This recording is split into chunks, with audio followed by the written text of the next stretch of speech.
When you did like a little pause there, I thought you were going to say poop better, because it will. Fiber will make you poop also better. That. There you go. He's a shill for mouth tape and big fiber. Yeah, I will.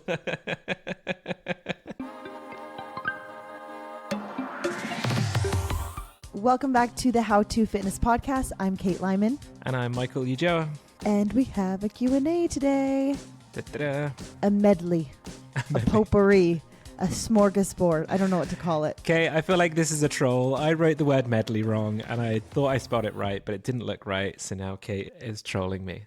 It's medley. Medley. I forgot an E. We learn. We do. You know what? Life without autocorrect is hard. Right. And that is concerning. Is there a word that you always get wrong? Yeah, commitment. Commitment. Do you know how often one needs to write commitment when you provide coaching for people with a 3-6 month commitment? Is that because you struggle to spell it right, or just like the way that you type it, your thumbs always hit it wrong? Oh, no. 2 M's, 2 T's. And I think it changes if it's committed or committing. I do this many times a day and I still don't know. How about you? Mine isn't because I know how to spell the word because, but for some reason, every time I type it, my thumbs don't want to type it in the right way. I think I put like a U and then an A and then an SE. So it should be close enough that it just changes it automatically, but it doesn't.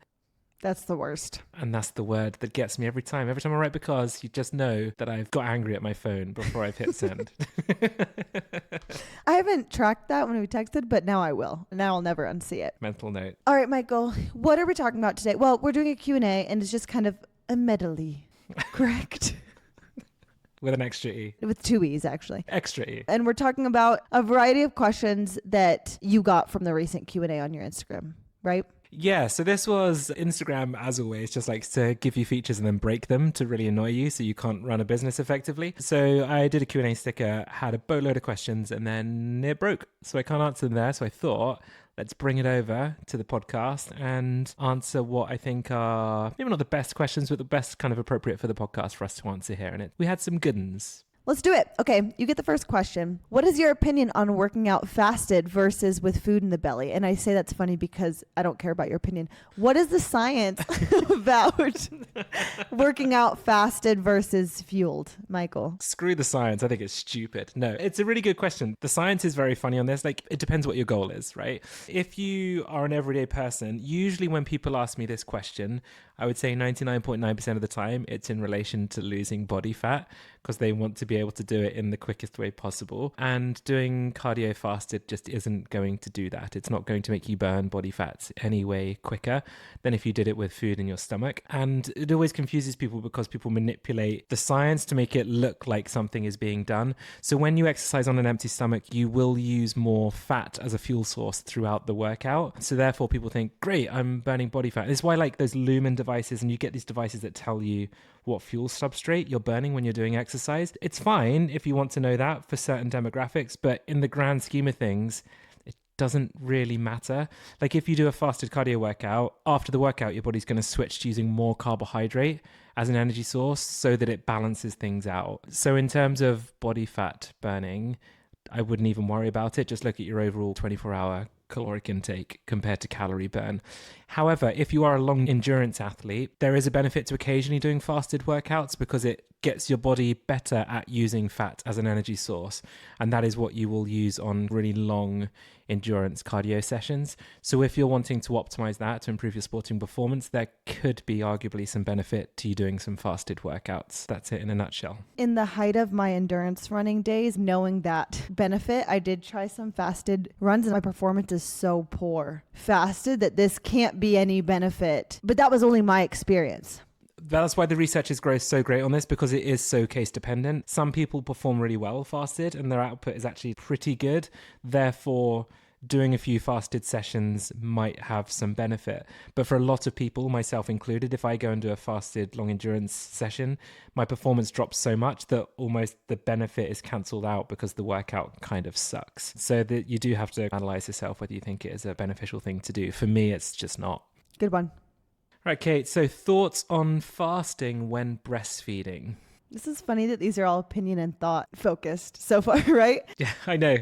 People clearly trust me. They don't want to know the research. They just want to know what I think about them. Breastfeeding is a really energy demanding time in a woman's life. Your caloric needs are high, your nutrient needs are high because you're producing a really calorically dense substance to keep your child healthy and well. So I think about this question, what is the purpose of fasting when breastfeeding? For the person asking, are you talking about weight loss? Because my head goes to that's probably what this is about. And not only is weight loss a trickier subject when breastfeeding, because again, the priority is milk supply and quality, but there are ways to elicit a calorie deficit that aren't just fasting. So I would say fasting seems to me like a no for breastfeeding. And actually, if you go back to our fasting episode, intermittent fasting episode that Michael did, one of the populations you said should not be fasting is breastfeeding. So we know in the literature, this is also not very recommended. But to bring it back to what's the goal here, if it's caloric restriction, one, we got to be careful if that should even be the goal because it could compromise milk supply.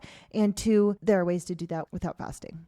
The thought of that makes me feel very uncomfortable, because the scary thing to me is there's a lot of practitioners, if you want to maybe call them something more qualified than they are, that are giving out nutrition advice online that would say, yeah, it's absolutely fine. And I've seen people recommend it for that demographic, but just for me, it just gets an outright no. I just never would, ever.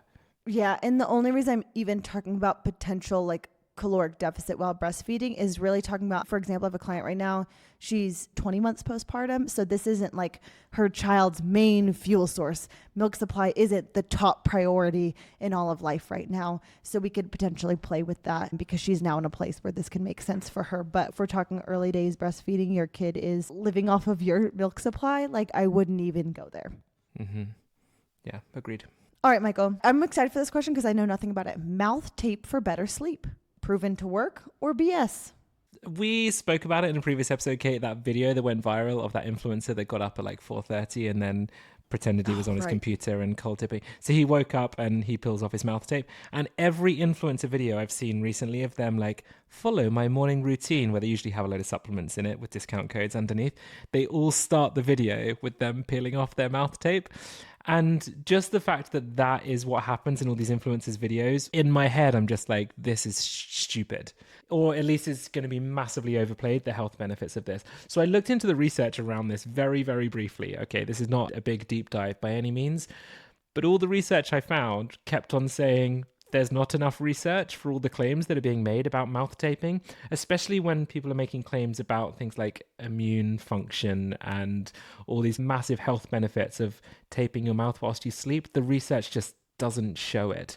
Where there is some limited research, where there is some benefit, but it does hint that mouth taping might help improve obstructive sleep apnea metrics.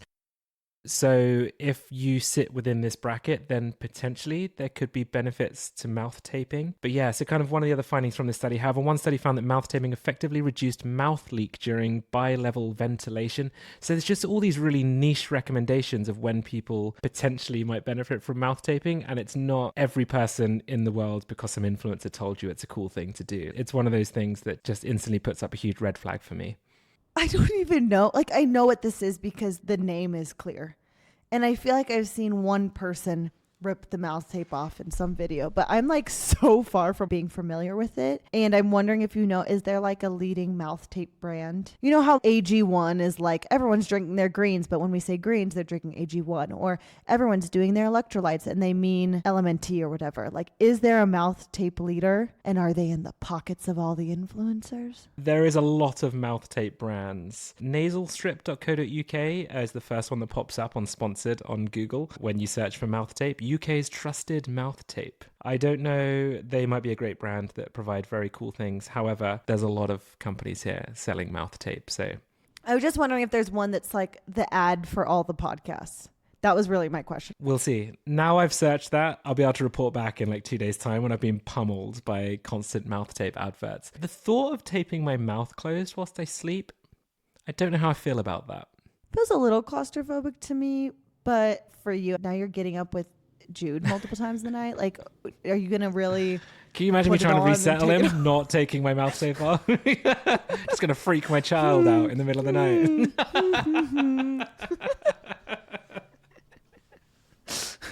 Yeah, exactly. I just think it feels like quite an intrusive thing to do. So if you're part of those demographics where it could genuinely benefit, like you've got a medical condition where this could help, amazing. Like this small change could really help. But otherwise, I just think it feels a bit extreme, But what do I know?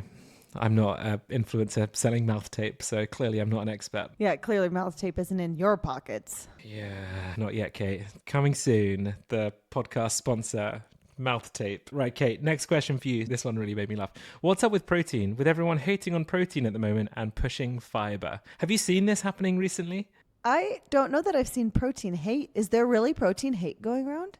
Yeah, it's really weird. It's been a trend recently, I'd say, for the last maybe like 3-4 weeks of people bashing protein to say that we should be focusing more on fiber, which I kind of get, but also there's benefits to increasing protein intake. So yeah, it's weird. There's been a lot of big accounts recently being like, why are we all focused on protein when we should be focusing on fiber instead? And it feels like an unnecessary dig whilst also focusing on something quite important. It's a bit weird to me, yeah. My immediate answer is those two are not mutually exclusive. Fiber is a carbohydrate, and you do need carbohydrates as well as protein. So I do think that in a lot of circumstances, people go really far with protein. It's like protein or die. And I also always need to say there is validity to that, not protein or die, but protein being important because of maintenance of lean mass. Kate's got her protein or die t-shirt on. Don't worry about it. Because of the cognitive benefits, because of the satiety. Like there's so many reasons why protein is important. And fiber is really important. I think maybe where this is coming from is the stark contrast to how many people actually meet their fiber needs. It's very low. So we could all be eating more fiber.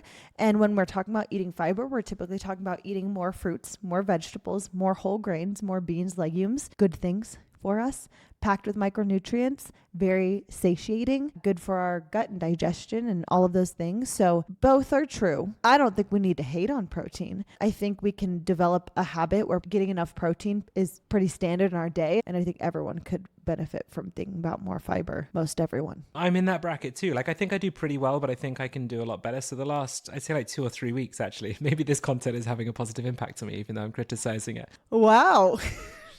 It sounds like they gotcha. I have really been, it's weird. Yeah, literally, it's kind of parallel with the timing of this happening. That's weird. Of trying to really prioritize my fiber intake because it has been starting to slack. My stomach's also just not been great the last, I'd say, couple of months. I've got a very sensitive stomach to a lot of things. And I feel like my fiber intake is slipping. So I've really been going for it. And I just wish that we could champion that without bashing something that can also be really beneficial. I think there's a lot of misunderstanding and misinformation around protein intake still. Yes, there's some coaches that are recommending far too high numbers for protein.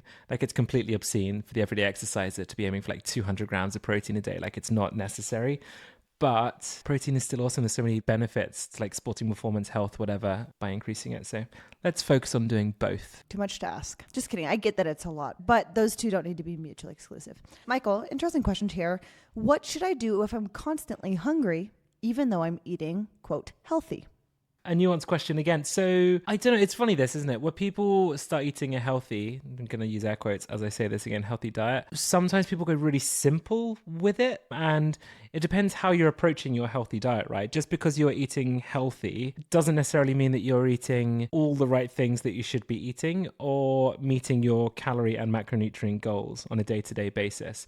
So sometimes like a little bit of analysis is needed to make sure that your healthy diet is actually as healthy and optimized as possible. If you are feeling hungry all the time, then obviously making sure that you prioritize more nutrient dense foods can be really handy.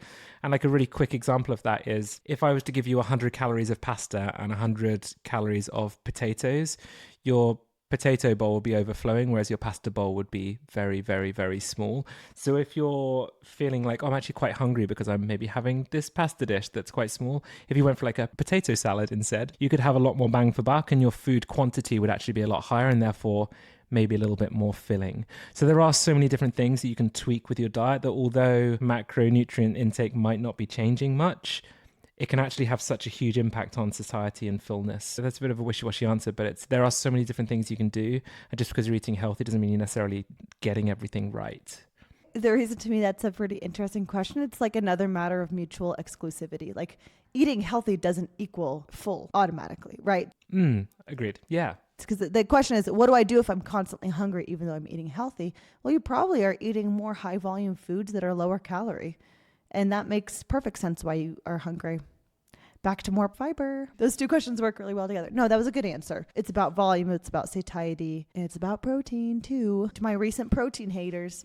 It's so easy. I feel like when I've worked with some people in the past where they've tried to switch up to a healthy diet is they focus on the things that look healthy, but not even like satiating in terms of filling, but in terms of filling in terms of how fulfilled you feel after your meal, right? So many people, when they go the healthy route, would just be like chicken and rice, you know?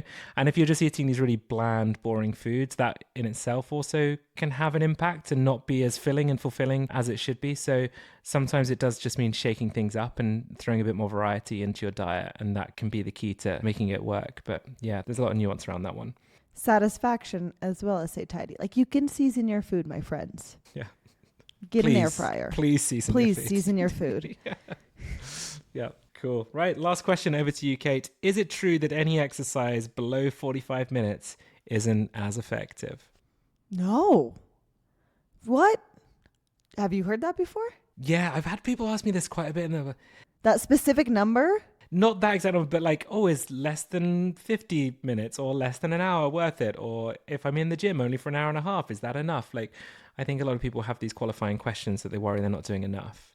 Doing enough is kind of different than less than 45 minutes as effective.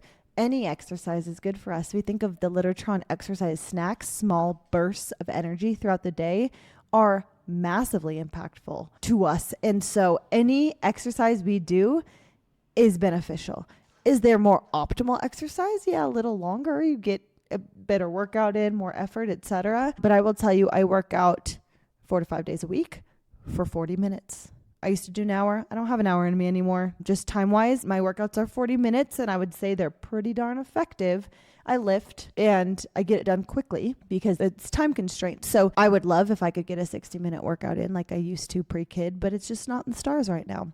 So this is not about being less effective. Say you only have 40 minutes. Can you put in a good effort there? Can you make sure you're getting some resistance training? Can you ensure that resistance training has some aspect of progressive overload over time? Is your program good? You know, are you getting adequate rest? I would say the efficacy is about more than the time domain. Yeah, nailed it. My workouts are exactly the same now. They used to be like an hour, hour and a half every time I went to the gym. Now they're like 40, 45 minutes on average. That's how long my workouts are. And I still think I make pretty solid progress with those. Sometimes it's about how efficient you are in the time. It's not about just hitting a certain number. It's about what you fit into the time that you're actually doing your workout. And I have clients that do like 20, 30-minute workouts, and they're awesome. Like you can still get so much done in a really short space of time if you're really kind of meaningful and purposeful about what you're doing in there.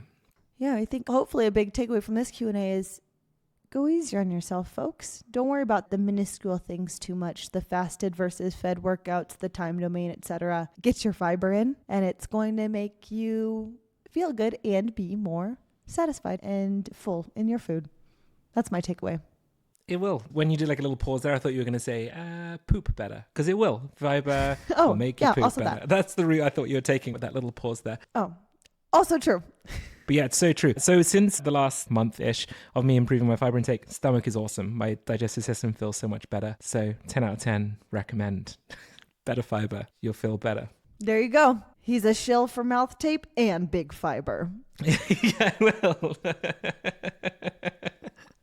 I could do that. I could get down for big fiber. Yeah, right. We need to contact. Do you have any contacts in Big Fiber? We need to get hooked up. Yeah. Sponsored. Yeah. Next How to Fitness podcast has an ad for fiber. It's just going to be a dancing poo emoji in the corner of the screen at the start of every episode. It's going to be great. I think that's fun. I could do that.